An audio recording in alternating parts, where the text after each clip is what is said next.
Hello and welcome to the 6 Plus show, a podcast for your wargaming and 40k needs. Hobby talk, tactics, tournament reports, lore and much more. We have it all.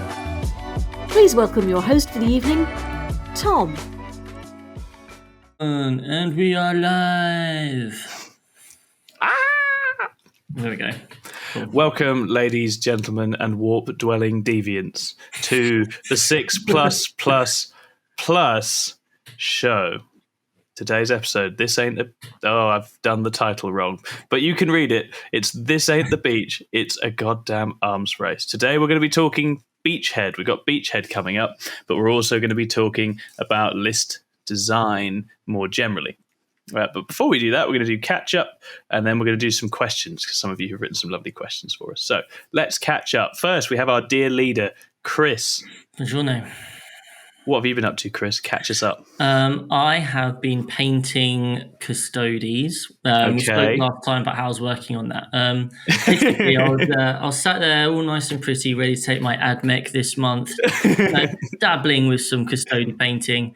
And then, unfortunately, it turns out Tau are allowed at the team tournament we're going to at the end of the month.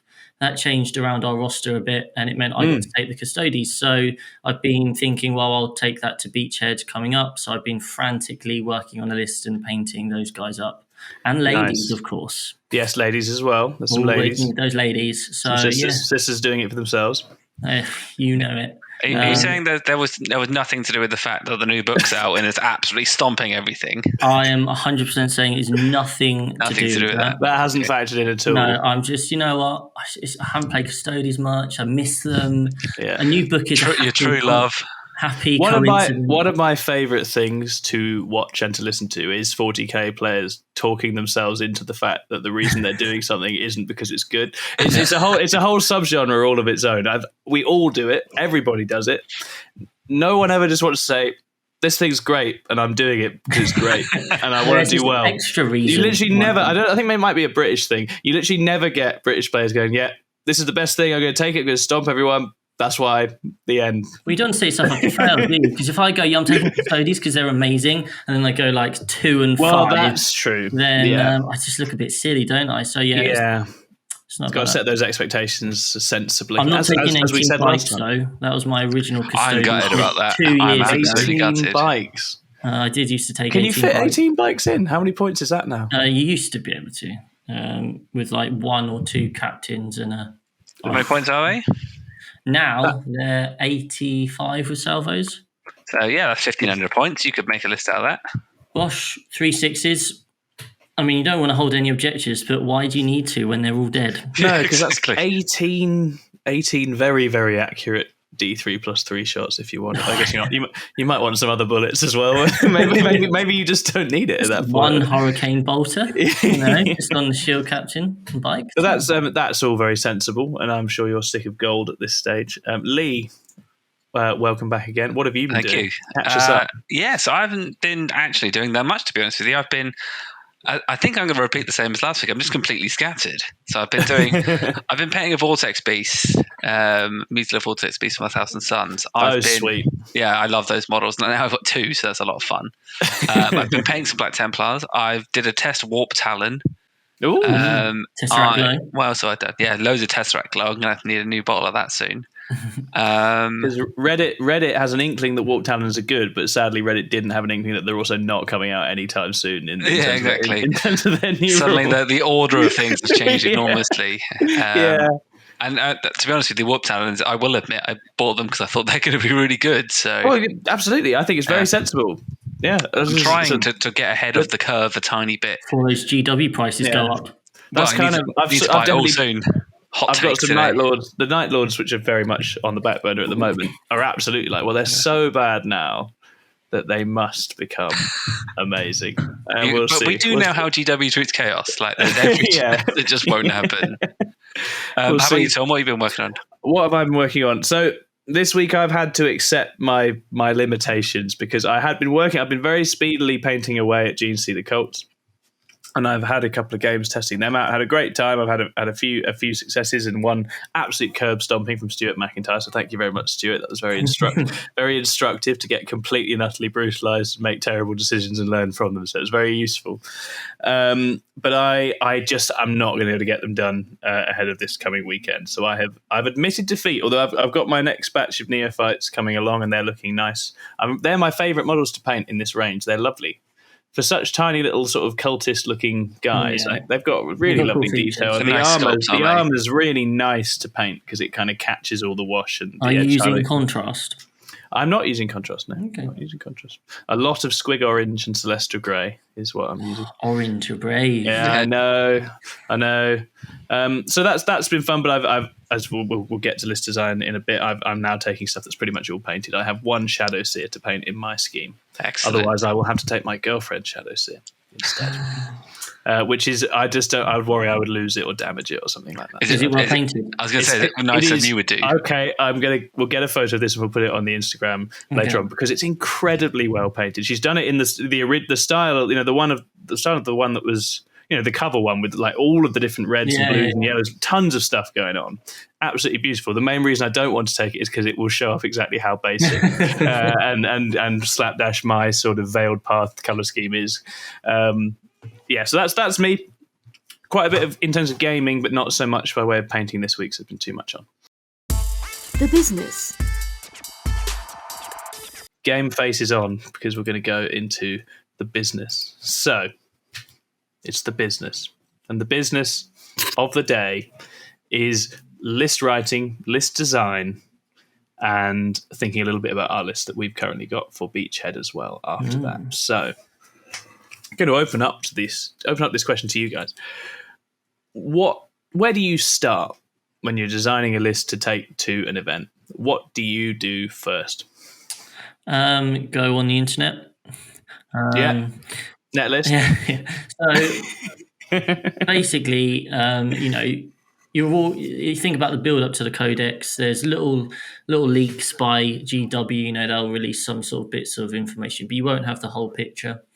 And then before you know it, it's pre-order weekend. The new book is out for all the reviewers and stuff, and that can give you a much better idea of what is out there. You've got your Goonhammer reviews, you've got your YouTube reviews, all those sorts of things, and you can start to kind of build a picture, and you can start kind of getting an idea of that. But then you get the codex in your hands, and I think it's really important that you acknowledge that all those horrendous Facebook groups and Reddits and whatever are a massively double-edged sword, because at that stage, no one's an expert. Everyone's just theory crafting, and one man's gold is another man's dirt. You'll see that. So, I can take a simple example like the Custodes. It kind of went massively under the radar that Wardens had bodyguard. Like everyone was just a bit like, oh well, you're still not going to take them. It took literally like a week of playtesting, and suddenly people are saying, oh well, actually Wardens, you've got to have them in your list. So for me, it's kind of just starting to get a feel for the book. And then I know like the Manny Chima approach is to try and find a couple of synergies or combos which he likes and then focuses around them, which is generally a spammable thing. Once upon a time during lockdown, I went through the Sisters Codex and I just came up with some categories. So I was like, right, what is the most killiest character I can make? And I just went through the book through that. Or what's the most durable character? Or what is the best buffed up unit I can create? And by going through those sorts of things, not only did it help me to, get a picture of that, but also built up a general picture of the entire army. And I had like 3 pages of notes. It's the only time I've ever done it with the codex, but it was actually a really enjoyable process. But I think, to be honest, in my experience, by far the most important thing is just get those models on the table, start playing with them. And as soon as you play that first game, you realize afterwards, you look through the book. I always do this. I play the game and then I go back through the book. I look through the stratagems to find the ones that I could have used. I find that really, really helpful. And then it's just kind of going through those steps, really. In the case of both AdMech and the Custodes. There are certain rules when you first start playtesting, just ignore. Like my first game with the Custodes, I just didn't bother with the Catars really. They were incidental because I'm far more focused on learning the army. With Admech, I had all the cards and they started off on the characters, and then I'd be like, right, reading them through. And it makes those first couple of games slow. But, once you've got 10, 15, 20 games in, the cards are almost incidental. And it's about building those processes. We spoke last time about building the muscle memory almost. Yeah. And I think that's kind of it. So for me, I guess my processes are see what the general opinions are, because that's a good starting point. See if you agree with them, see if there's anything you spot out there, kind of, and then just stick it on the tabletop. And just having people to discuss and bounce ideas off with is just so helpful.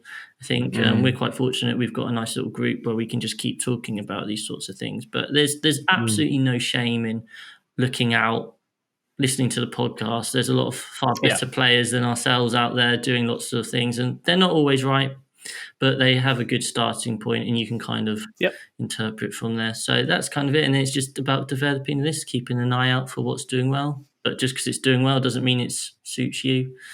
So that's kind of where I would start, I guess.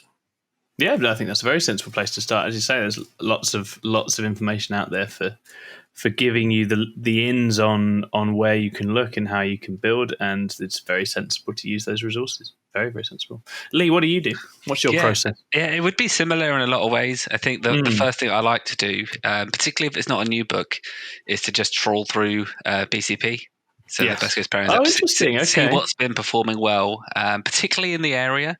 I try not to look at see what's happening necessarily in the US, for instance, because I think that's not necessarily reflective of where we're far behind us, aren't they? Really, they are. We're just saying so many trends. Such a long way to come, taking their first baby steps, blinking in the new light. Bless them. So I kind of imagine them crawling out of a swamp or something like that. They're much better than I am. Trying to look and see what's performing well, and then honestly, it's a lot about seeing what units I've got as well. So if I can sort of see some crossover there, and maybe even proxying some units just to figure out what I think maybe might work. But I think ultimately it's what Chris said there, which is just having a go with it and just sitting down and trying to put aside the noise of those Facebook groups and the Reddit pages or whatever else, because I'm into those as much as anybody else, but they can blindside you and they can give you some tunnel vision. So it's having a look objectively. What do I think is good? What combos well? So when I'm looking at my Thousand Suns book, for instance, I'm not really looking at any of the demon engines in there, because there is no synergy between what the Thousand Suns do and what they do. So in my mind, there's sort of, if I was going to use that, there'd be better legions to do that with. So it's all right. Trying to figure out what is your army like, what's its core strength, and leaning as much into that as you can, rather than sort of trying to do everything. I think nowadays you can do better with what they would have called an all-comers list than you probably ever could have in the past. But ultimately, you don't want to be sort of wasting what your army is good at on units that don't benefit from that. But as Chris said, there's sort of no substitute for just putting it out there and seeing what happens. And you can have this really great idea that you think will work, or you certainly think won't work, and you play it and you think, oh, actually, what I really missed in this particular instance was a unit was a bit quicker, or one that was a bit more durable. And if I was to mentally switch those out, the game maybe looks a little bit different. Yeah, I think there's two really interesting things there then. So let's build on a couple of the points that you've made. I think the first one, identifying what your army is good at, or what the army or what the force you want to take is good at. I think that's a really important one. And I think starting at the level of synergies and combos, again, really important one, right? It's not always useful to be thinking in isolation, I'm going to take this set of units and just see what happens. I think you've got books now where the layers of rules in terms of your sub-faction traits, your stratagems, your buffs matter so much, and are where the real power and function of lists are, that you almost want to start with those things, don't you? You almost want to start with those things and think, well, what and then what tools have I got in this? But how are you going to win the game? Can I use those things? Yeah, exactly. How am I going to leverage these things? And I think the other one about list iteration is good, right? Because no good list survives contact with the enemy. That's the way. That's the way. It's gonna lose. It's gonna get broken. You're gonna learn things, and And that certainly, I think it's interesting. And you have it's the losing matches where you definitely learn the most with the GSC, practicing them and learning them the last couple of weeks. Certainly, the game against Stuart's Death Guard, which was the hardest game by far, was the most instructive in terms of learning about how the army needs to play and what it needs to do. And I do hate Death Guard. Deploy Death Guard. Never kill as much as you obviously think we've come at that from a very much army perspective, but not necessarily. And I don't know if it's something that you want to come on to now or in a later episode, Tom, around how they actually play missions as well. Well, that was what I was going to say, because I think I very much come at list building in a toolkit kind of way, and I think what tools I'm trying to get and what I'm trying to build it to do will vary depending on the army. And I suppose I'm actually drawn generally to toolkit type armies. I like armies that have lots of little disposable things that do little disposable tasks. But I think thinking about missions and thinking about what's needed for them is really important. And as you know, I always tend to think, well, you need stuff that's going to hold ground and hold objectives. You need stuff that's going to perform tasks and actions if you're playing to do some of the actions. So you need action doers. You need aggressive threats that can take stuff off your opponent or can destroy stuff your opponent has. And you need sort of various different supporting characters and supporting units to make those things work as well as they possibly can work. And I think so. List ingredients is definitely helpful, and this is where feedback is useful, right? Because you can have someone look over it, and it's often much easier with outside eyes to see what you think is missing from something. You know, you can sort of and I don't think people always see that when you zoom in. And we'll get to that with Beachhead. But one of the reasons I've gone with the slightly weird improvisation I've gone with for Beachhead is that every mono Drakari list I was writing going into it, I was looking at and thinking it just can't do something it's going to need to be able to do at this event. But we'll come to that. And that again, that's where thinking about what different books can combine together can be useful as well. You know, do you want a patrol of something else to do a different job as well?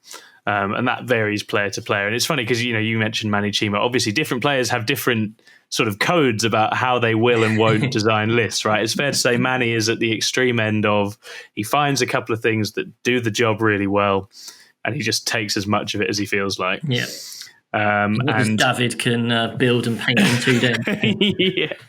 And as in a competitive sense, it's good, it's effective, because you end up with lists that only have a handful of data sheets in, which means it's easy to manage, it's easy to play in terms of you don't have to remember tons and tons of different rules and tons of different things. So, the rack list or the Rangers list, you've got lots and lots of a data sheet, so it's going to function in a particular way.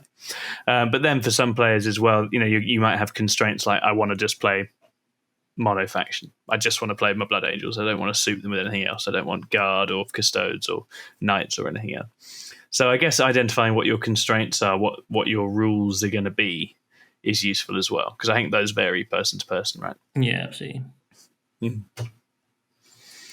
I think the only thing I would maybe just add on top of all of those things is obviously with the changing missions as well, is to sort of, in terms of the list design aspect, obviously there are actions, everything now that we're kind of all used to that. But in the newer ones, it's sort of, how do I keep my list design current?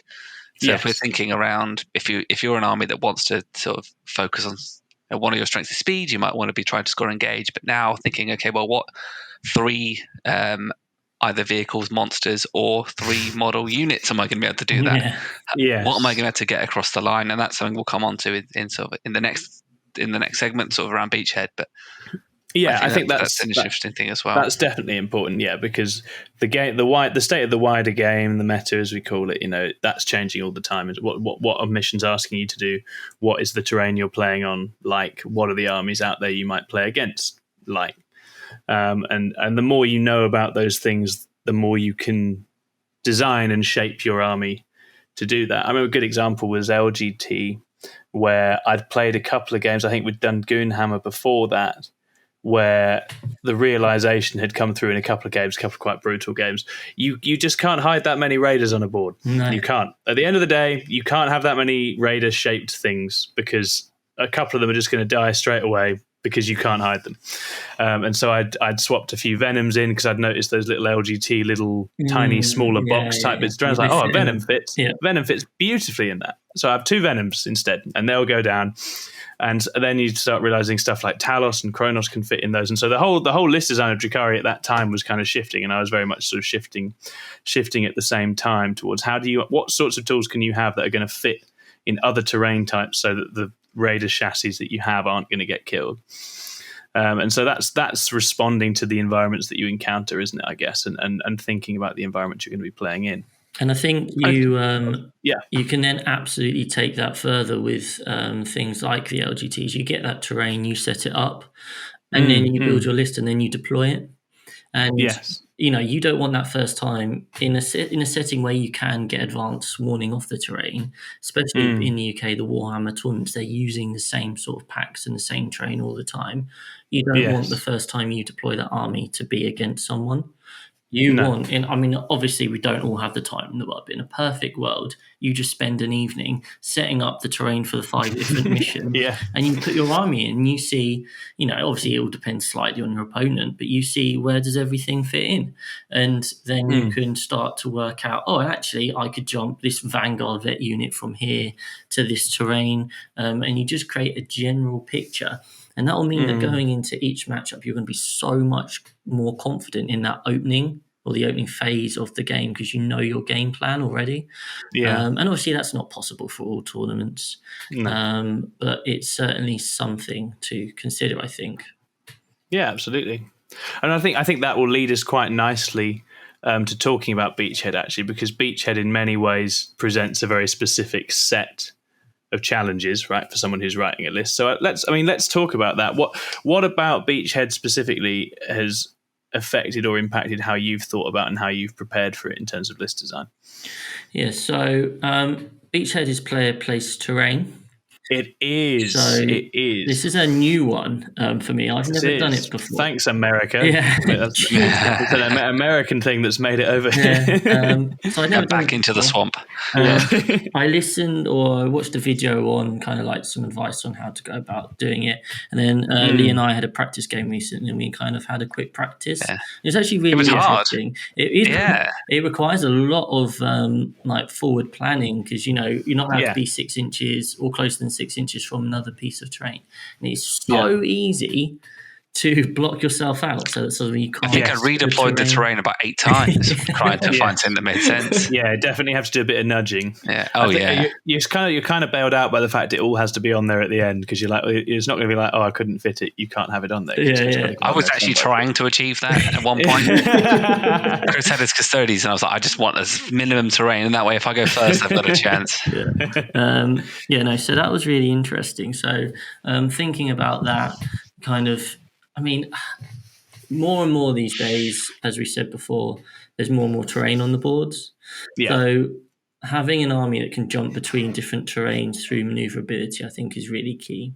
Hugely. At the moment, in the early throes of the Custodes, I focus more on the list itself rather than terrain. I know the terrain they're using. I've played on stuff similar before. It looks like they're using the Vanguard Tactics stuff. So, I played on similar boards. You're going to get a good wealth of stuff. You're going to be able to hide. There's lots of obscuring. So obviously that's handy. So it's then thinking about how you're going to play the mission and all that jazz. Yes. Obviously, since LVO, there are a lot of Custodes lists out there. And I think the important thing to note for especially Custodes players is those were using the old missions. Lists are definitely going to go down a different route now. And what will be interesting to see is how much importance there'll be on like the tertiary parts of the mission, like how each mission has a special extra thing, a way of scoring. Because quite a few of those rely on doing actions, and the basic Custodes aren't exactly well known for filling up with action monkeys.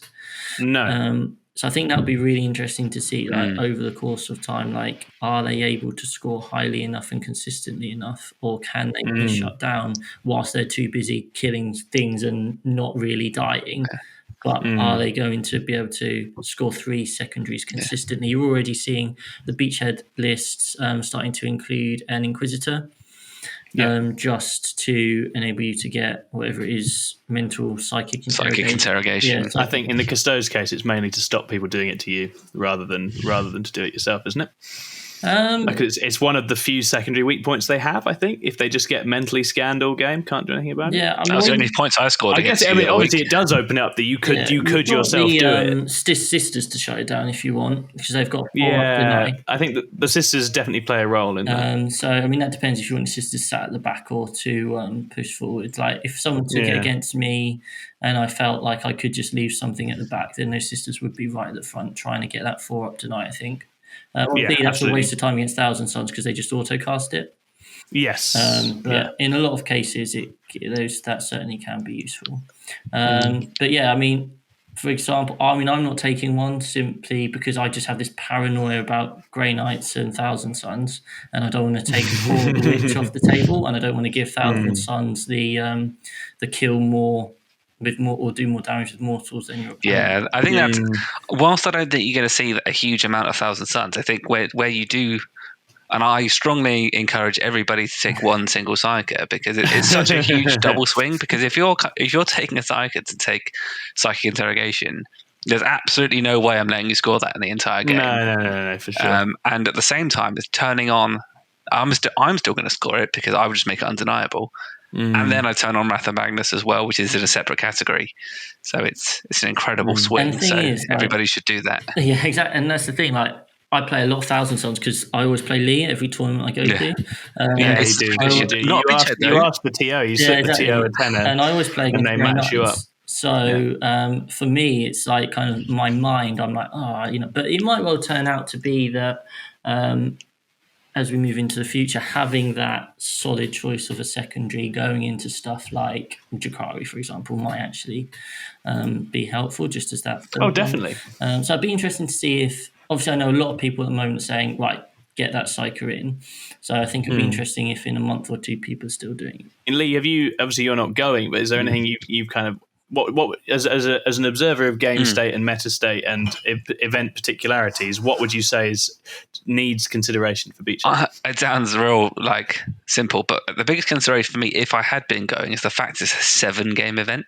Yeah, absolutely, 100%. The way that I would prepare for a 5 or a 3-game event is very different to how I would prepare for a 7. I know this is something that you and I have spoken about, Tom. We absolutely have, but it's backbreaking to play 6 games. It's a marathon. To play 7 games, you need to be comfortable with what you're playing.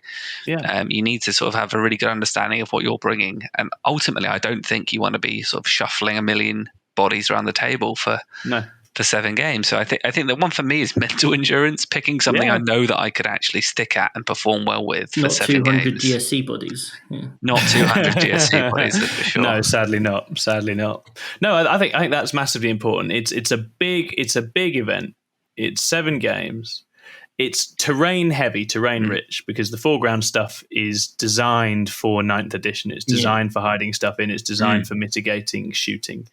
And player-placed terrain, from my experience of it, compounds that as well, because you end up with unusual angles from the 2 people trying to place advantageously. Yes. You end up with firing lanes that are quite constrained, and you end up facing an opponent who has terrain that suits how they want to play the game. Yeah. And I think all of that hurts shooting armies to quite a significant extent, unless they have very good mobility. And that's, I think, the other thing that I've certainly spoken at length with Chris about lately. But the key, more than ever, I think the key is to open up those firing lanes. And the only way really that you can do that now, I think, is with mobility, speed. Yeah. So I was saying when we played at Leicester a little while ago, I was running my Thousand Suns then, and it was. Some teleporting, yes, to give a little bit of speed, but that's quite restrictive in where you can be placed. But ultimately, because of that's all obscuring, and it's all sort of 5 inches high, or and if it's not obscuring, it's still just blocked out. So it's true downside blocking. And I just couldn't interact with my opponents half the time because my units aren't quick enough to make angles on it. And it certainly felt that if I had, if I was to look at Custodes now with the jet bike sort of being able to come around corners and make their own angles, that feels like an incredible bit of utility. Yeah, exactly right. I mean, we're looking a little bit ahead, but I think that's why actually when we get to looking at what Chris and I are taking, you will spot a handful of common threads. They're completely different armies. They don't play the same way, but they actually have, in terms of how they're going to approach Beachhead, they have some similar ingredients. They have a few things in there that will take advantage of that situation quite well. Yeah, I mean, the 7 games wasn't lost on me as well. I was playing in my learning games of GSC, which have all been great fun. I am not quick, and I've found in my first turn I'll get to like halfway through and be like, oh, I need to do this, this, and this, and this. And that's fine when you're playing with your mates and you're learning the army, but I think the thing I had to accept over the last few days was I'm not quick and sharp enough with this yet. Yeah. To not end up either in a situation where I'm just punishing myself by forgetting a bunch of stuff and then not being able to go back, or I'm punishing my opponent by having to go back, and that being something that creates a sort of unfairness in the game, right? Because I don't like to be taking back too much or leaning on my opponent's generosity. And whichever way you play that, someone loses. Either my opponent is being too generous, or I'm being or I'm losing a lot of capacity because I don't know the army yet. Yeah. So those were definitely things to bear in mind. I think the other thing with Beachhead is it's exciting because we've got two new books coming out swinging. We've got Custodes and we've got Tau, which both present very different problems. We know Custodes are a sort of debuffing machine. We know that the things you think you can do, you probably can't do playing into them. But we also know that, as Chris has alluded to, we don't know yet how well they're going to play the secondary layers of the new missions, and we don't know how the mobility and stuff will play into that. And then we have Tau, which we know are going to shoot the living daylights out of people, and we know are more mobile now than they were. But also on this kind of terrain, it's going to be interesting to see how they get on again with mobility, with people being able to set up with good defenses to sort of hide out of shooting and stuff going into it as well. So there's a lot of unknowns to add into it as well, which was another reason I was like, I'm going to fall back on stuff I know well, because I'd rather be learning what my opponent's armies do this weekend if I come into stuff I've not played than be learning what I do. Cool. All right. Well, very sensible. Let's talk this, and let's talk what we're taking and do some justifications for why we've taken it. Chris, do you want to kick us off by telling us what it is you are taking to Beachhead Brawl? Yeah, so in case you hadn't worked out, I'm taking Custodes. Shock. The Golden Boys, the Emperor's finest. And you started collecting them 2 weeks ago, I think, didn't you? Week and a half, mate. It's just one can of red. No, so obviously LVO's been and happened, and there was lots of stuff out there. So obviously browsed those lists, saw what had done well. The general consensus seemed to be that 2 units of bikes, 3-mans was kind of a good core, and then smattering of dreadnoughts, etc. So I played a list against game against New Tau, Jamie's New Tau, and it was only his second game with them. And I built a list which, just had a smattering of different things just to try out. And just playing it, just that one time gave me such a good insight into how it would work. And we've done a lot of talking about Custodes because he was going to be taking them to the team tournament, and we were building lists back and forth. And they quite often were reasonably similar. But then we just thought, well, maybe 3 units of bikes is better than 2 units of bikes. And you know what? We were right. Gone full Manny Chima there. I know a lot of the armies took 2 units to LVO, but I'm on the 3 unit train. I think it has to be 3 units because I know a lot of people feel like, you can't kill the Custodes, they can debuff, etc. Having played Custodes for a long time, I've had some games where you just fail all your saves for one turn and a load of your stuff just dies, and you don't really have a game anymore because you don't have any backup. You don't have much in your toolbox in terms of amounts of units and play. You've lost a big unit, you've lost 2 units. You could quite easily fluff a load of saves and just 3 bikes just fall apart. But if you can shape it up so you lose a unit of bikes turn 3, a unit of bikes two turns 2, 3, and 4, most likely you've won by then. You've killed enough stuff. So it's about trying to play in that style, I think. So I started off with the 3 units of 3 bikes. Obviously, you have to fill out your battalion. I'm a big fan of Sagittarium. I think they're the gun guys, the guys with the big bolt gun thing. So a unit of 3 has 9 shots, strength 5, -1, 2 damage. Nice. And then you've got at a 15-inch range, if you can shoot both guns, so that's -1 to hit, but you've then got one shot, which is like -3 and flat 3 damage. So you can just put out a lot of firepower, especially with your reroll to hit or to wound from from being Emperor's Chosen. Yes. So yeah, I've got 2 units of those. I've got the 5-man-assisted blob, and then it was like, well, what do I do with the rest of the points?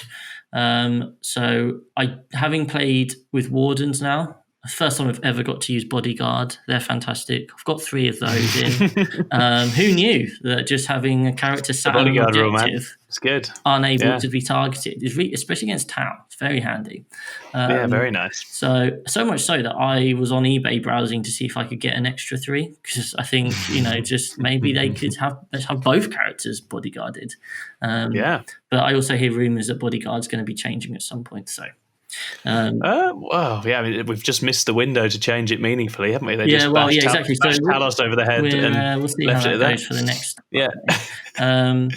But yeah, so I've got 3 Wardens, and then it's, well, what characters do you want to take? And there's arguments for all the characters, I think, personally. Yeah. I mean, you kind of have to take Trajan. He just does so many things now. He's good in combat, gives you your rerolls. He's got his moment shackle for stuff like Fight Last. He's giving you CP back. He's got 6-inch heroic. He just covers so many bases for 160 points.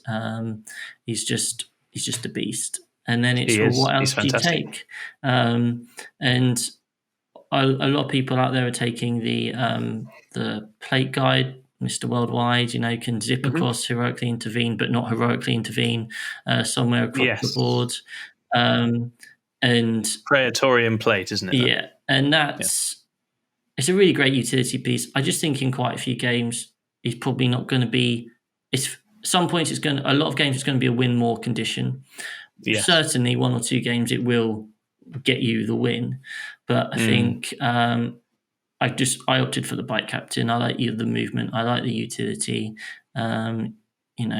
I've actually equipped mine with hurricane bolters, just to help clear the screens and that sort of thing. Get some bullets. Because sometimes you do just need to try and mow down 5 Rangers or Vanguard or something. So I think that's quite handy. So those are my 2 characters. And then it was, what do I do with those last kind of like 200-300 points? And I opted for 1 Dreadnought. So I managed to squeeze in an Achilles.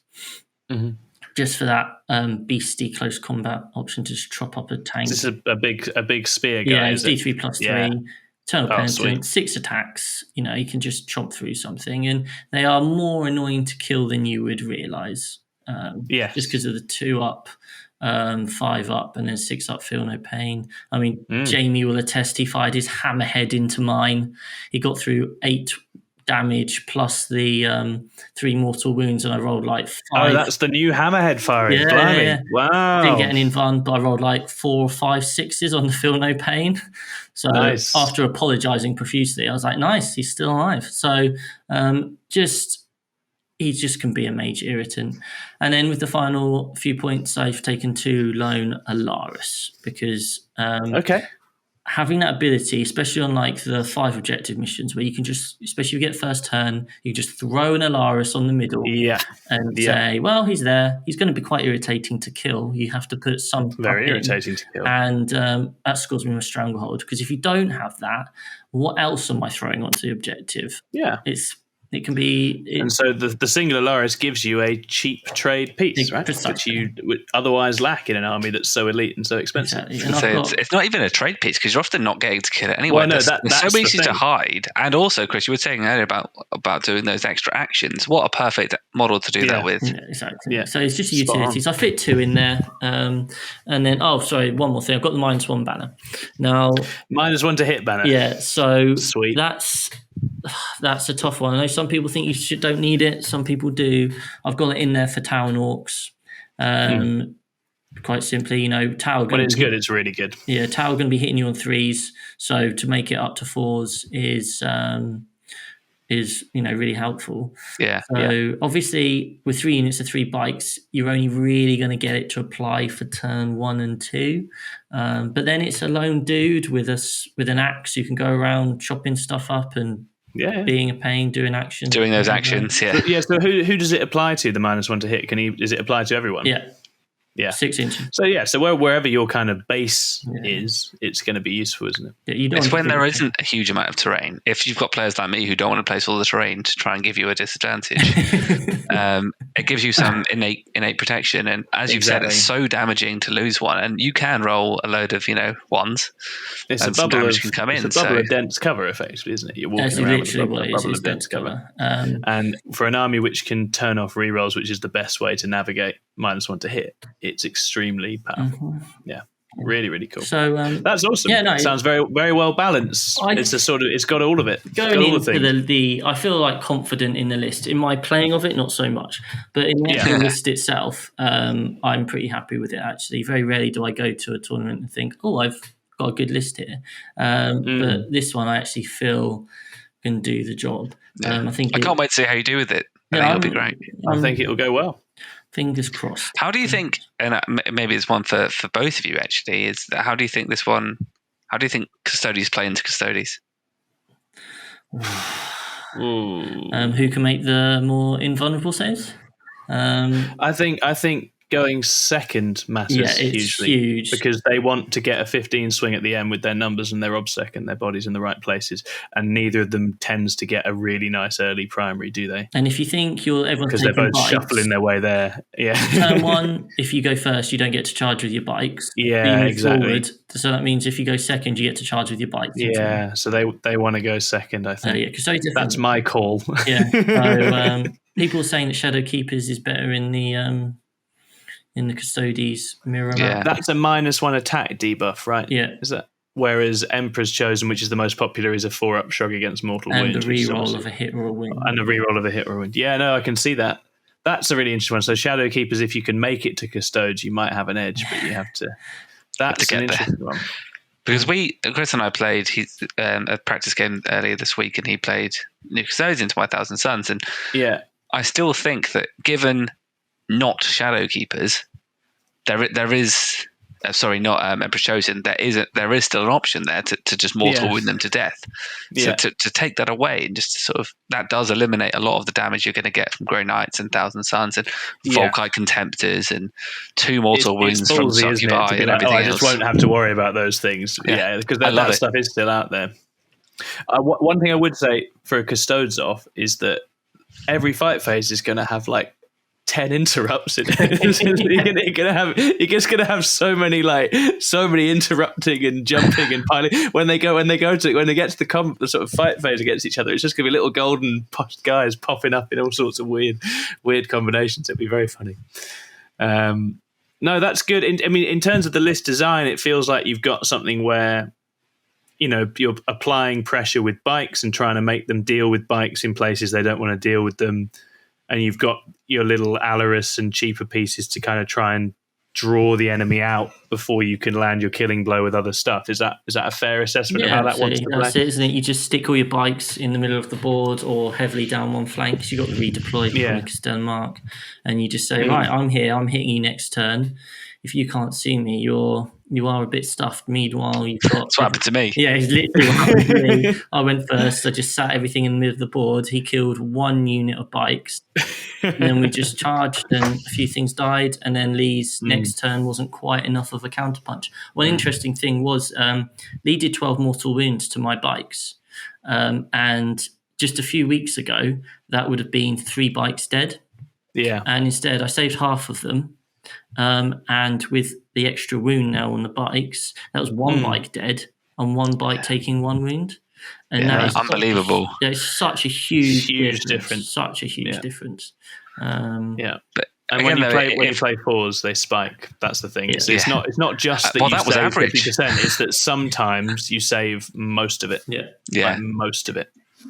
And sure, you're going to have games where you don't, but the possibility that you can is so big in games, I think. Yeah, absolutely. So, I think it's nicely rounded. I think it's a reasonably simple play style. Just try and keep roughly together.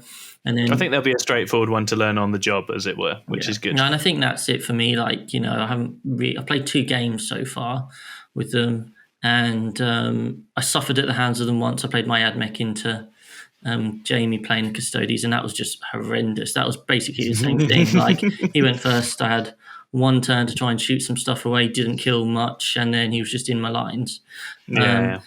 So I'm looking forward to learning. What army does that sound like? That sounds like an army dear to my heart. Yeah, does it? Yeah, it does, yeah. 1 turn and then then you're done. Yeah. So, that's a segue, isn't it? Anyway, Tom, tell us about you.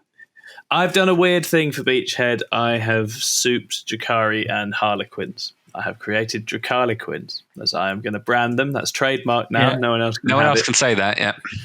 And it's born of 2 main reasons. One, it's the 2 armies I've been playing the most in recent times, because I played Harlequins a bunch in the run-up to Twisted Warp, and I played Drakari for the best part of a year competitively and had a good time with them. And so if I wasn't going to take GSC, if I was going to accept I wasn't going to get it done and wasn't quite ready, then it was going to be those. Because for the reasons we discussed, it's an unknown meta with Tau and Custodes. It's terrain heavy. Yeah. I was like, well, those armies play well for that. And the main reason I want to combine the 2 is because whenever I build a Drakari list at the moment and I start thinking about how it would deal with Tau or Custodes, the conclusion I arrive at is I haven't got any shooting I think can reliably hurt Custodes. Mm-hmm. And I haven't got any shooting I think can survive an extended engagement with Tau. And the main reason for that is Dark Lances, whilst great, are far too swingy into 4-up invuns and -1s to hit, and on terrain like we're going to go into at Beachhead, where you don't know that you'll actually be able to see stuff anyway. Mm-hmm. And generally, you can only fire and fade 1 vehicle. So you're only going to be able to keep 1 Dark Lance firing vehicle alive. And I reckon those bikers of the Custodes probably pick up Ravagers and Raiders pretty quickly if they want to. So Dark Lances were kind of off the menu, which meant that I was thinking about how can I get some high quality anti-armor shooting that is mobile and reactive into the list. And I was like, well, I've been using that with Harlequins. I've got a whole bunch of fusion pistols, fusion boats, 4 fusion boats, and that's quick, that's reactive, that will play the Beachhead terrain really well because you can stash it in these big foreground buildings, you can hide it nicely, and it can get and poke round buildings to get at stuff that's hidden. I don't know how fusion pistols work into Tau. I think you need to strip the drones off first before you can use them reliably, and that may be where Harlequins fall down against them. But I do have the shuriken cannons to do that with, obviously. But certainly for Custodes, it means, you can sling some very armoured guys at me, but then they're going to play 4-ups, and if I get lucky on my to roll 2, pick the highest, that's a dead bike or a dead Custode every time. So I figured that the fusion at least gives a counter threat. Yep. And it's also great into big Tyranids and big Knights as well. Yeah, so that's the other thing. So Crusher Stampede and Tyranids are obviously still very much out there, and we haven't done them justice in this episode because, again, we're not sure how they're going to do with the new missions. I've not really played Crusher Stampede, so as with all these armies, I'm going to learn by failing. That's how it works, right? But yeah, fusion definitely does hurt a big Tyranid monster. And with Star Weavers, I've got a couple of Raiders filled with sort of nice cheap racks with ossifactors and liquefier guns and that kind of stuff. I've got lots of mobile, obsec-y, cheapish units that can fly around and get around the buildings and find good angles. And then the other thing I found when I was playing Harlequins was that, well, they can't hold anything. They can't hold points. They can't survive. And so I was like, well, what can hold things very well? Grotesques. So I've got 10 of them because I love Grotesques. My Grotesques have been absolutely brilliant in the last couple of events I've run Grotesques at. And 2 big 5-packs, which can just lock ground down and are going to shuffle across the board.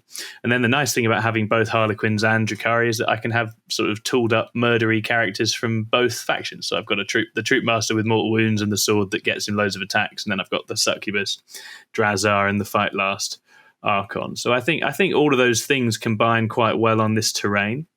I'm under no illusions that it's not necessarily going to do great into all of the new stuff out there, but I think it's an army I can use very quickly and very snappily, and I think the reach of it is good in the player place terrain environment. So we'll see how that gets on. I think you're right. I think you're onto something, and I also think it'll be really fun. Oh, it's really fun because I love Harlequins, and I like the speed of it, and I think As for being on something, we know that when Eldari comes out, I'm going to be able to soup this, and I won't lose power from pain either. So it's going to be even better. So it's a build that's going to get better. I fought the law, and the law won. And we are back. And having talked through our thoughts for the old Beachhead and what we're planning to take, we're now going to move to I Fought the Law and the Law Won. And bringing us some lore today, it is Chris. Can you guess what it's going to be about? It's a tough one. So what I was saying to the guys earlier was that there was this one little bit of Custodes lore that I thought was quite cool. And then I kind of thought about it and I realised it would be essentially a 20-second segment. So I thought instead I would just come up with 10 facts about Custodes. For those of you who know nothing about Custodes or want to learn about Custodes, I mean, obviously the two gentlemen here don't care about Custodes. Oh, no. We love That's unfair. I'm actively against them. I actually don't know anything about them, so this will be an education for me. So I just need to know, are you still going to give us the 20-second 2-sentence law? It will be included in this. Yeah. Okay, great. Oh, sweet. Okay, good. I'll signpost it because you'll understand why when I show Right. it. So, for those of you who don't know, the Custodes have only recently started getting out and about and seeing the big old galaxy out there, or galaxies. They used to just hang around the palace, chilling out, oiling each other, etc. And the Emperor's Palace, is that? The Emperor's Palace, yeah. Nice. They just all live on terror, right? That's a good palace. Yeah. A lot of baby oil in there. So now they're out and about. Why are they out and about now, Chris? Because it's just stuff's going on, guys. It's not a good place out there. Gilliman's come back and he said, look, Golden Boys, I need your help. There's this big warp thingy going on, and just everything's gone to pot. And they've gone, okay, we will stop practicing in the palace with the baby oil. So what they used to do was they used to have the blood games, where one of them would kind of like start on the outside and try and see how far they could get in, and test the palace defenses essentially, which is why there used to be a stratagem called Victor of the Blood Games, because it was kind of if you managed to get really that's in, interesting, and penetrate the defenses, you were then really good. So the blood games are people attempting to get into the Emperor's Palace. That's cool. Just one custodian, sort of like what companies do, where they try and hack their own systems now. Yeah, penetration testing. Okay, I didn't know it was called that. I wish I had done. That's amazing. Yeah. No, you do. They're not always learning, and also sometimes they would just release prisoners into the palace and hunt them down. So like they would just release Chaos Space Marines and just go real Chaos Space Marines. Real life Chaos Space Marines into the palace. That feels risky. That does feel risky. Custodes, mate, it's fun. They are supremely confident. You've only got one wound. It's so true. Reset the timer. So that's fact one. Fact two. They often go about just in the real world, and they're hulking beasts. Well, how do they get by? They have access to invisibility devices. They also have gadgets that distort light or something like that, so that they look smaller, so they don't look like hulking beasts. They look like normal humans. And they also carry briefcases with teleport, or whatever a 40k briefcase is. With teleport homers, so therefore their armor and weapons can be teleported directly to them in case of emergency. That's very cool. So there we go. Fact two. Did you ever watch a random segue here, The Umbrella Academy? Because I feel like you just described it. Yeah. I've not seen The Umbrella Academy. Yeah, I know what you mean. So fact number 3. Okay. Custodians retire. What? Yes. No one in 40k retires. Little house down on the Algarve or something. Sunning themselves, just making the most of the baby oil. Yeah, baby oil, always oil. Basically, when they get to a point where they think they've lost an edge, or their edge, so that could be literally their reaction speeds have slowed by a few tenths of a millisecond. They just think they're no longer absolute perfection, or GW's taking their points back up again. Or they go on the shelf then. Yeah, they will be. Or they get injured or something. Yeah. They then just go out and about, and they act as agents. They go and find out information and that sort of thing. Oh, cool. So that's not retiring, though, is it? You've just described more work. Yeah. It's just a different job. They're not trusted. That sounds much more like the far future to me, where if retirement is just doing a different kind of work. Job, that sounds more like what I imagine we're headed for. It sounds bleak. It sounds like a good old bleak bureaucracy kind of future as well. That is cool. That's interesting. Next fact: their normal armor. Their armor isn't ceramite; it's auramite, which is completely gold in color. But when it is it? Just just wait, because you don't. It's obviously you've got the Shadow Keepers, Solar Watcher, they've got the black and the white, etc. That isn't just painted. Okay, so that's why you would never get any chip damage on Custodian armor. Because actually the auramite is chemically treated to change colour. So if you get a bullet hole, it would be black all the way through or white all the way through. Okay, that's interesting. Wow. Yeah, and also each piece of armour is custom fitted to that Custodes. So when they retire / go off and they have to give back everything, the armour's retired, as are their weapons and their gene locks, so they can't be used. Okay. Very short one here. The Vexilla, which is providing that dense cover or light cover. Oh, that's the banner guy. Yeah. The actual banner itself takes about 100 years to make. Oh, wow. Wow. Is that distorting light? Is that how that's meant to work? Yeah, that must be. That would make sense. sense. That's clever. This one I found quite interesting. So custodians are actually are babies offered up by noble families. So they're not like hunted from by the Custodes. You know how like Space Marines go to different worlds and collect things. It's just noble families say, look, make our baby a custodian. However, the parents never know whether their child made it as a custodian or not. So the noble family might think, oh, little Johnny became a custodian guard, when actually, in fact, he just became Servitor Johnny. Kind of just ground out. So yeah, it's a nice happy thing. That's bleak. Yeah. Custodians have hobbies. Okay. They don't just mean the baby oil. They there's mention of them liking winemaking, reading, carpet weaving, making furniture, and even musical instruments. Oh wow! Because they weren't artistic types. Yeah, they weren't designed to be soldiers. They are supposed to be like the ultimate philosopher, artist, politician, diplomat, warrior, like all of those things. I wonder what that's a trope to. That feels like something. Tom, you're a history guy. I'll ask Mark Kirkham next time I see him if it's anything to do with Roman and Greek soldiers. Yeah, that's where it feels. I suspect it probably is. I think we're in Philosopher King territory, aren't we? But I don't. I, off the top of my head, don't know. But it's not especially unusual for soldiers to actually do other stuff with their time.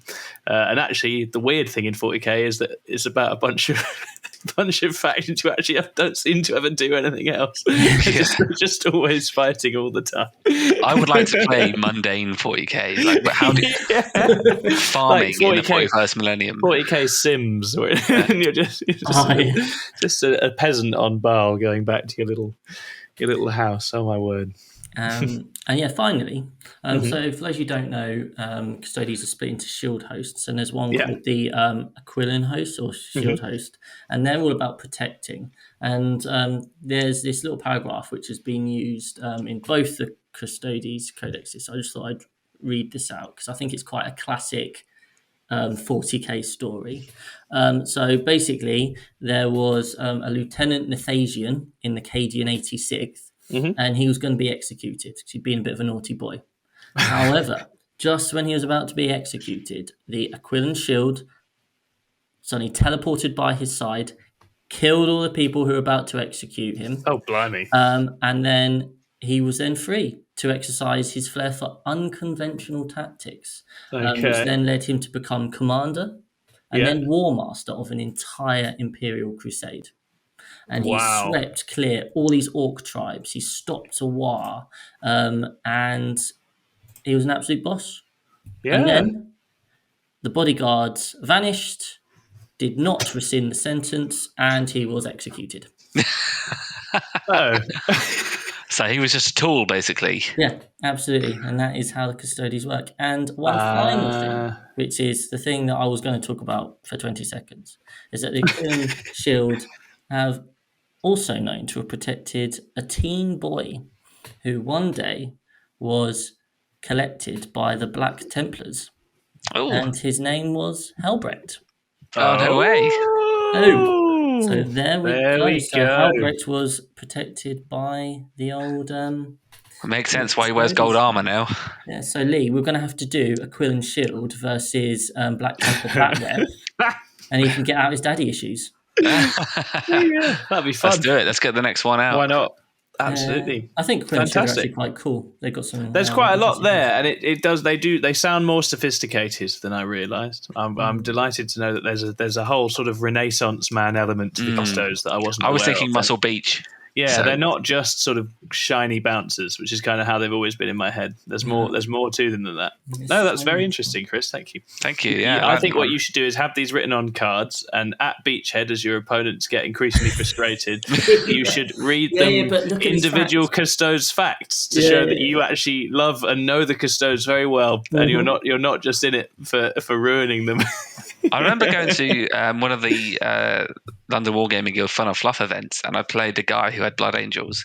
Yeah. And his list was basically written on parchment. Oh, so and he'd good. given every It's single so good. person a little sort of paragraph. And I think that's what you need, Chris. You put down That's a the card level next of to your bike intensity. character. So don't worry, this is Sir Genus, and he plays chess at the weekends. And Bit of a party animal. yeah, Apparently they're all units Sir Genus. as well. That's interesting. But yeah, that is now what my bike captain's called. So Genius. Yeah, perfect. Yeah, thanks for that. Perfect. welcome. Named on the Perfect. channel. Love it. You can go with Derek the Dreadnought. So. Wonderful. Cool. Okay. Yeah. Well, we'll bring an end to our lore segment, and we will roll into just the tip. Just the tip. Welcome to Just the Tip. We're back here again, and I have a tip for you this time. Oh yeah.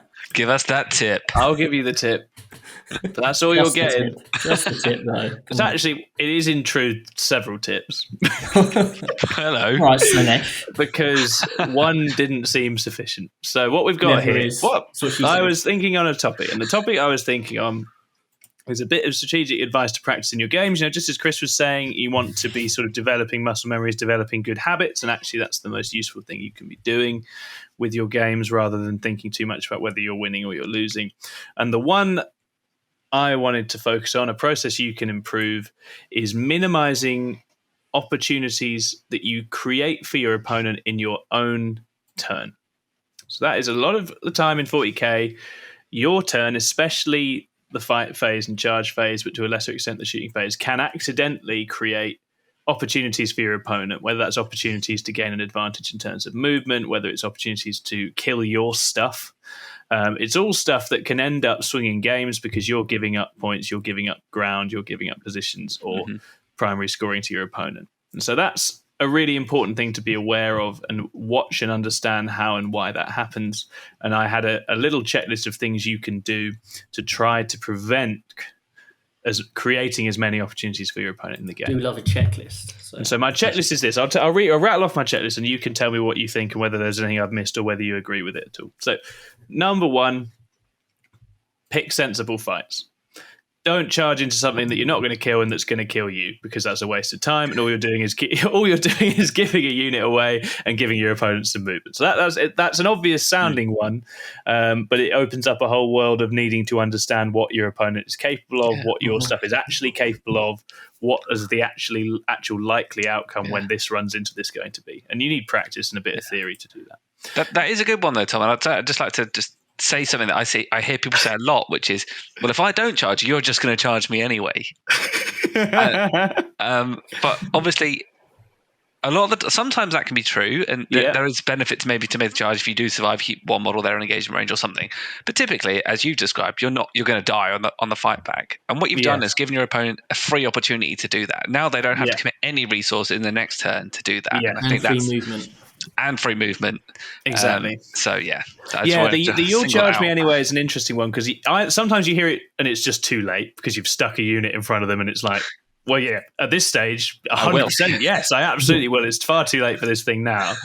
But in general terms, just because your unit's out of position doesn't mean it's not A, blocking movement in their turn when they need to move, B, creating a problem for them in terms of range threat, and C, it's one of several things they may want to fight in their turn. And that's actually going to get me onto one of my other points, which is that, having several things to fight is a problem. Yep. And so number 2 is more basic. Think about how you either deny or get around Overwatch. You want a way to shut off Overwatch, or you want to be able to charge something you don't care about to take Overwatch if you're going into combat against something. You don't want to lose a good unit to Overwatch or lose fragile models to Overwatch. So if you have ways of shutting it off, or if you can charge through a building so you don't have to deal with it, or you've got a little Venom or a Rhino or something that can run in and eat that for you, always do that. Don't send your lovely unit into something that can Overwatch quite effectively without some way of mitigating that. That's a very straightforward one. As well. Yeah, exactly. With Tau, with Flamers, that sort of stuff. Number 3, think about how you avoid and or minimize heroic intervention. Be aware of stuff that's got 6-inch heroic intervention range. Be aware of stuff that's going to intervene into you. Don't go into fights that are then going to result in lots of stuff jumping and joining in. So like Mortarian's Anvil, if you know your opponent has a strat and can bring stuff in, think about how you avoid tagging that or setting that off. Because that's a way of turning a fight that's to your advantage into a fight that's to theirs, right? So you really need to be very alert to it and aware of it. And also ask your opponent if they have any way of doing 6-inch heroics. Exactly, yeah. Ask about extended, ask about stuff that can teleport into combats, all that sort of stuff. The Sanguinor, the Incarn, this Praetorian Plate guy, all that sorts of stuff. You need to be very aware of that. Number 4, assess and think about the correct order to resolve your fights in every turn. Don't just start right to left or whatever. You need to work out, can I prevent attempting heroic intervention or interruption? Can I put fight last on? Is there an obvious place or a suitable place to start my fighting? Is there one combat where if I don't fight there and they interrupt, I'm just going to lose it? That's where you need to start. And you need to sort of look at the fights you've started and identify where that is. And finally, be aware of and ask about tricks that your opponent has to move in any way in your turn. Can they move in response to being shot? Can they move in response to being charged? Can they move after they fall? All of these different things, because those are all situations where stuff you're trying to do is going to end up creating massive opportunities for your opponent. And that is my list. Good list. It's a good list. Yeah, I really like that. Decent tip. No, but I'm glad you liked it, guys. Yeah. You can give me a tip again. No, that's it now. It's spent. My tip is spent. Sweet. Okay. So we're going to move to questions. We've had some people very kindly give us some questions to answer, and that's how we're going to end the show today. Chris, you had a couple of questions. Do you want to put those to the floor? Yeah, absolutely. So one of our questions from Stuart was, what is your favourite faction or sub-faction that you do not own? It's quite hard for us. We basically own all of them, don't we? So yeah, Tom. It is. I'm just checking I've got the right colour scheme. Hold on. Give me a moment. I'm really struggling with this one. It is undoubtedly Hive Fleet Behemoth. The red and blue Tyranid scheme. I absolutely love it. It's absolutely beautiful. If I ever do Tyranids, and I inevitably will do Tyranids, that is 100% the scheme I would do. Because I just love it. It's just such a gorgeous, and I do really like Tyranids, and it's a really, really gorgeous scheme. Nicely. Nice. So mine is a sub-faction of a faction that I already do own, which is Chaos Space Marines. Yeah. But what I really love, and I didn't used to, and I've grown to really love them, is the Word Bearers. Yeah. Word Bearers. I know, right? Spicy. And what I love about that is that in a world where sort of anybody could be the bad guy, these are really the bad guy. They're chaos because they want to be. They love it. They want to embrace all that is dark and demonic. And I think there's a bit of pretense around almost any other faction, but with the Word Bearers, you're into that, and that's all fine. And I quite like. I mean, I've recently started on the Black Templars for almost the same reason. I quite like this crazy zealotry style, and nobody really embodies that. to the extreme more than the word bearers. And I like the they're silver great and red. in the heresy as the actual out and out Yeah. baddies. They're great as well. They're the antagonists. Yeah. Although I still do hate Erebus, I can't quite come around to that. I don't think yet, anyone can like Erebus. Yeah. No, he's unpleasant. Although his vision is clever, but we'll talk about that another day. I do think the vision is clever. That's a good I Fought the Law and the Law one piece, so we'll come back to that another day. Chris, how about you? Well, for those of you who don't know, I have a bit of an obsession with Sotek Green. Yes. And it's bordering on, something unhealthy now. So for me, there's two sub-factions here. So we've got Alpha Legion. I think their lore is really interesting with the whole whose side are they on thing. But the colour scheme is like awesome. But also for Craft World Elder, the Chimera. Ben, that's a lovely scheme, awesome. like Ben has. Yeah, we have a video on the old YouTubes. We've done a video on how to do it. Just subscribe, awesome. watch, consume all that stuff. So those are my two favourite, just because of the colour schemes. Yeah, that's really nice. Yeah, no, those are really nice. Wonderful. Did you get any other questions in, Chris? I did. It was the question on everyone's lips. Are there any counters to the current Custodes? Sweet. Well, me and Lee, as Custodes bashing experts who have not yet beaten new Custodes at all, we'll have a swing at this, and then perhaps you, with your insider track, might be able to help us. What do you reckon, Lee? Well, firstly, no faction can possibly compete with Custodes. OP, need to be nerfed, reduce the points, increase the points, change the missions, all that good stuff. Okay, yeah. As I've said, I still think Pray there is for salvation. Pray for salvation. Word bearers, probably. If there is anything that can do it, I think it's probably some kind of ridiculous horde, because as we've pointed out, there's just not enough attacks. I still think sort of Demonic Carpet or something like that a million racks could actually do it just by virtue of clogging up enough of the board. Yeah. So that's probably the sensible answer. And then my idealistic answer is I still think if it's not Emperor's Chosen, I still think the Mortal Wounds can do it. Yeah. But I think what you're going to see predominantly is the Emperor's Chosen. So in that case, if you are seeing Emperor's Chosen, it's probably Shadowkeepers. Yeah, that's fair. Even with Custodes. Yeah. I think they are still an army of fours in many ways, and I think you need to force as many fours as you possibly can. And I think the interesting thing with Emperor's Chosen, as you say, is that it's still a 4, and they will still have runs of Mortal Wounds where they fail to shrug like 75% of it, because it's such a swingy number to make on dice that I feel like, and it'd be an interesting one to see your Thousand Suns into them a few times, because I feel like every now and again you'll just have a game where a truckload of mortals go through and they just don't have the stuff. And you to have do the AP on your shots as well, and that's it. You need high AP, but enough shooting to make and force a bunch of saves. It's not good enough to have like my 3 Dark Lance shots. You need to have a lot more than that. That would be my guess. But I haven't fought them yet, and I'm loath to pretend I have a solution to something I haven't fought. What do you think, Chris? So having, at the end of the day, they're still in so many ways similar to how they've always been, And the strats are slightly cheaper now, so you can, you can transhuman for 1 CP. You can what's the other one? Ton of rerolls for 1 CP. I like that one. Is there a way of making those more expensive? Well, Blackheart have got the Vect. If you're Blackheart, use that. Get a Calidus in your list for Imperium. Could be a potential thing, because that 4-up makes your strats. As soon as Custodes run out of their CP, they are going to be a lot easier to deal with. Yeah. So that is something. But having just played and failed so many saves in my time, if you can get them taking those 3 and 4-up saves, it's what's going to let you down is if you have an army that relies on rerolls. Because the Custodes play a good one anyway. It's only going to give you 1 or 2 units to have a shot at each turn, and they're going to make sure you're not getting to reroll against them.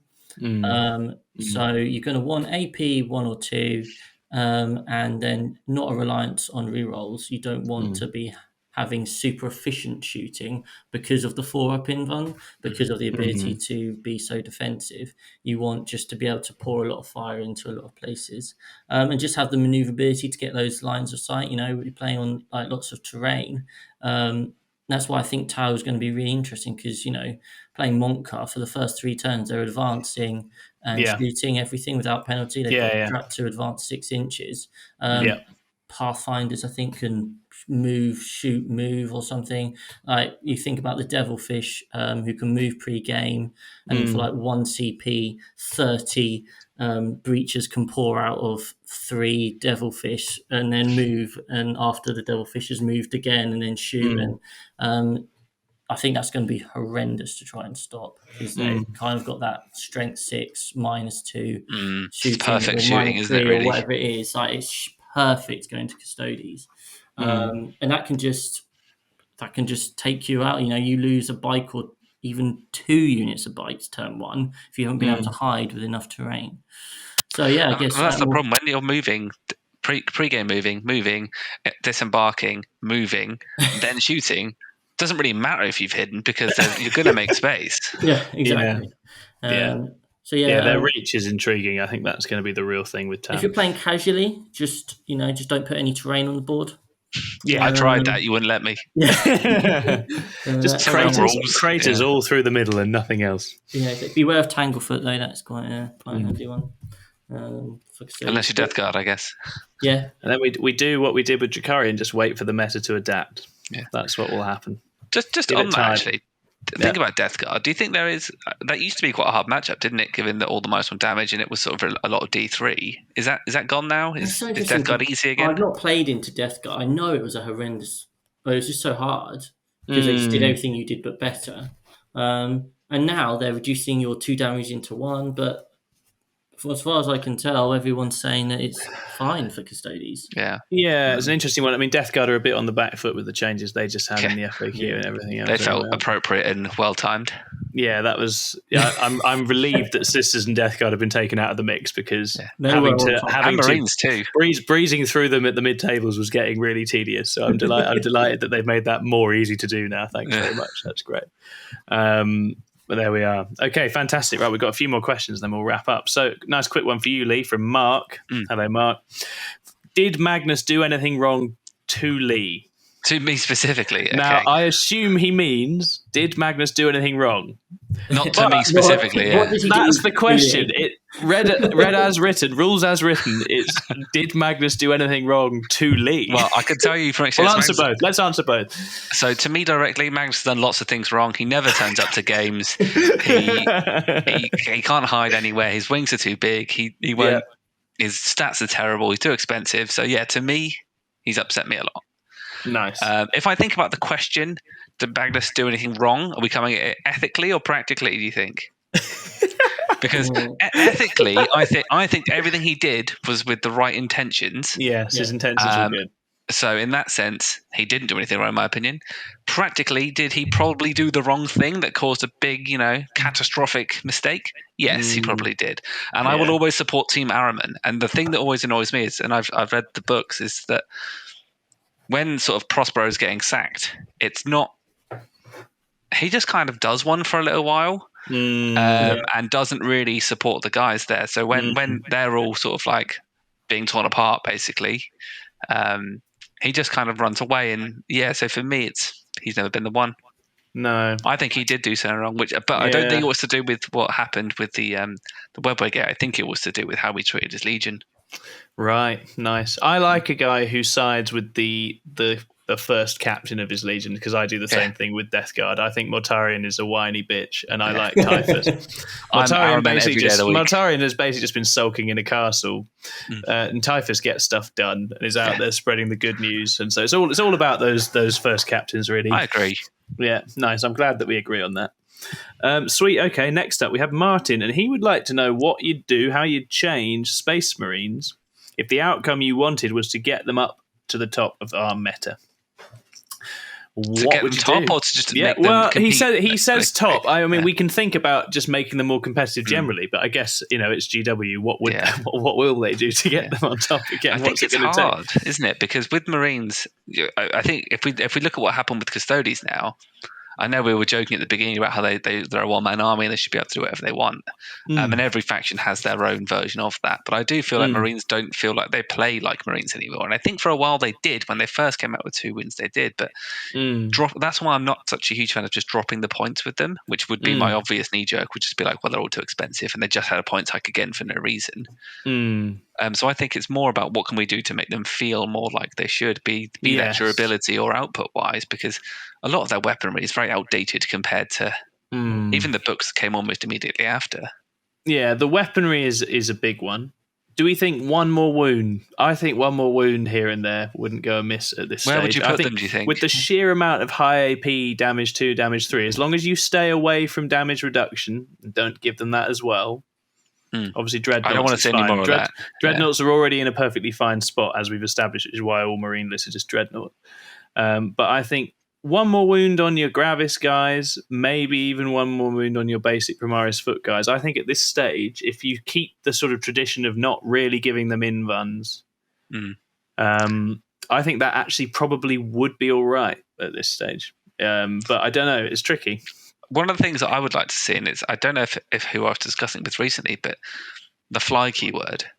Give them all the fly keyword. Not all of them, but I hate how they took away, like they gave everything fly in 8th to a detriment, and it was too powerful then. But then now all the vehicles just feel like why on earth the Space Marine vehicles don't have it? They're quite clearly floating. Yeah, it's bizarre. Because a flying gladiator is still not great. No, right it's still now. 250 points or so you're not going to use. So I do think all the vehicles that aren't Dreadnoughts could come down a bit. I do think fly on the repulsors and the impulsors and the gladiators. I think absolutely put that back in, because as we're seeing, all the armies that are good have that. So put it back in. And they need a good anti-tank gun that isn't melter, don't they? Really. Yes. But it's, can you do las cannons? What's the risk if D3 or +3 or something on las cannons could get to a horrible place very, very quickly? The risk is that you end up with guard teams with las cannons with D3 +3 or something like that. But then do what they did with chainsaws, just Astartes las cannons. Done. I'm happy with that. Well, I was thinking you could have the sort of minimum 3 damage type thing on them, maybe, like they used to have on the repulsor gun. Maybe that would be a nice compromise for las cannons, because they're still strength 9, which is a very nice thing for them to be able to do. There's a lot more T8 coming into the game at the moment. So there is a lot more T8 coming into the game. How about you, Chris? How do you fix Marines? I just think they're at an awkward halfway house. They've got nothing cheap to put in the list. And if you think about what's doing well at the moment, it's you need to be able to have cheap things in your list to be throwaway. And like you think, like basic intercessors, how many points are they? Where they are actually 100 points. Expensive? Yeah, exactly. So you've got nothing cheap, so you can't kind of spam just to get the bodies. But they're not super expensive, so they don't have those super powerful rules anymore. They're not incredibly destructive. I know you have had like Alpha Strike, Iron Hands lists and that sort of thing, but they're not pulling their weight anymore. And so I think, they're in this awkward position. So you need to have either they need to be able to strike really powerfully, or you just need more oomph in general. Just, even in the strats, that utility, like why can't you get out of an impulsor, move and charge? Yeah. Why not? So I think that's I think just having a bit more utility. Don't give us endless rerolls and hyper powerful things, but just give them a bit more of an interesting thing. And the problem with the 2 wounds is that they just then went, okay, cool, we'll make loads of things 2 damage, and that's just that's just the same as 1 damage and 1 wound, really.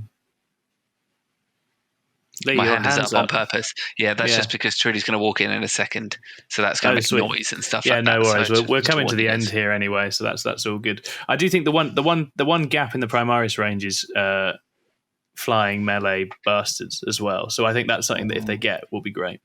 Well, they're coming our final question into the computer game, aren't they? Yeah, they are. Our final question is from Adam, and he would like to know whether having such regular seasons is going to force players to choose a playstyle rather than be able to dabble in all games, styles, matched narrative, open crusade, etc., due to the need to be constantly prepping the newest mission set.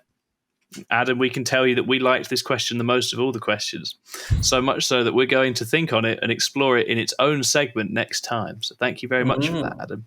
Much appreciated.